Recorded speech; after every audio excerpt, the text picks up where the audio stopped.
Hi అండి, అందరికీ good evening.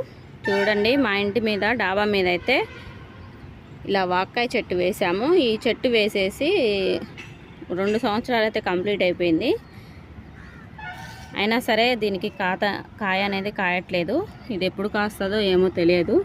ఈ మధ్య ఒక 2 రోజుల నుంచి అయితే ఇలా పూలు పూస్తున్నాయి అన్నమాట. చూడండి, ఒకసారి పూసి ఎండిపోయాయి, మళ్ళీ ఇలా మొగ్గలేసి పూలు అయితే పూసాయి.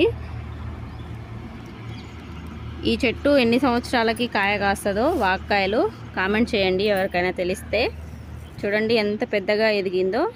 ఇది అడవిలో కాసే చెట్టు అన్నమాట, వాక్కాయ చెట్టు. మేము ఇంటి మీద డాబా మీద వేసాము ఇలాగా. రేపు దసరా వస్తే కంప్లీట్గా 2 సంవత్సరాల నుండి 3వ సంవత్సరం తరుగుద్ది అన్నమాట ఈ చెట్టుకి.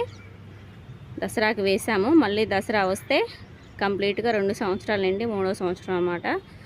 చెట్టు మాత్రం గుబురుగా బలగా ఎదిగింది, కానీ పైకి కాయలు అయితే అస్సలే కాయట్లేవు. ఎన్ని సంవత్సరాలకు కాపు అనేది వస్తుందో కామెంట్ చేయండి తెలిస్తే.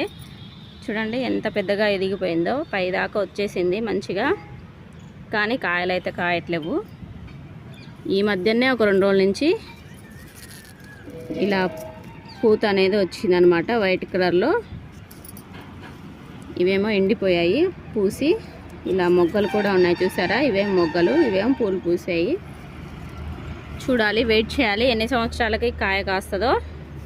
వాక్కాయలు ఎప్పుడెప్పుడు కాస్తాయని డైలీ వచ్చి చూస్తామన్నమాట. నేను మా ఆయన ఉదయం పొద్దున్నే వచ్చి చూస్తారు, తను బ్రష్ వేసుకొని వస్తారు. ఇంకా నేనేమో సాయంత్రం ఇలా బట్టలకు వస్తానన్నమాట. పైన బట్టలు తీసుకొని వెళ్ళేటప్పుడు కంపల్సరీ డైలీ ఒకసారి వచ్చి చూసి చెక్ చేసుకొని వెళ్తాము.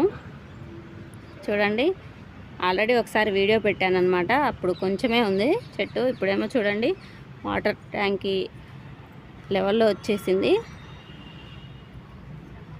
మీలో ఎవరికైనా ఈ చెట్టు ఎన్ని సంవత్సరాలకు కాపు వస్తుందో తెలిస్తే కామెంట్ చేయండి ఫ్రెండ్స్. నాకైతే తెలియదన్నమాట, అందుకనే అడుగుతున్నాను. ఓకే అండి, వీడియో నచ్చితే లైక్ చేయండి, ఛానల్ అయితే సబ్స్క్రైబ్ చేయండి. థ్యాంక్ యూ అండి, బాయ్ బాయ్.